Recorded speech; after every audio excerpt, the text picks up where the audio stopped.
একটা অ্যাটেন্ড করলে রামধনু, তুমি এর থেকে কী শিখতে পেরেছো এবং তুমি ওখানে জানলে কী করে যেটা হচ্ছে এখানে, এবং তোমার থিয়েটার রিলেটেড কোনো কিছু কোনো স্টোরি থাকলে বলো সেটা।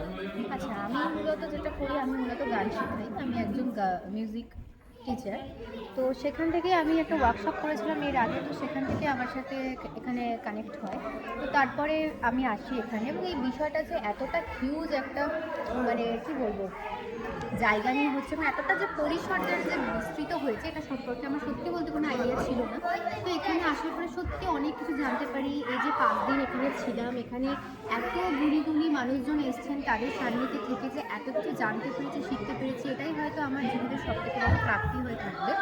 তো আর একটা যেটা না বললেই নয়, এটা রামধনুর উদ্যোগে হচ্ছে, এটা সম্পূর্ণভাবে ফ্রি অফ কস্ট, যেটা মানুষকে মানে এতটা এগিয়ে নিয়ে যাওয়ার এটা ভাবা যায় না। তো এটা প্রচুর কিছু আমরা শিখতে পেরেছি, জানতে পেরেছি। এখানে শুধু অভিনয় বা থিয়েটার কীভাবে হবে সেটা না, গান নাচ সমস্ত কিছু প্রশিক্ষণ দেওয়া হয়েছে, এবং কী করে একটা ভালো মানুষ হওয়া যায় সব থেকে আগে সেটা শেখানো হয়েছে এখানে।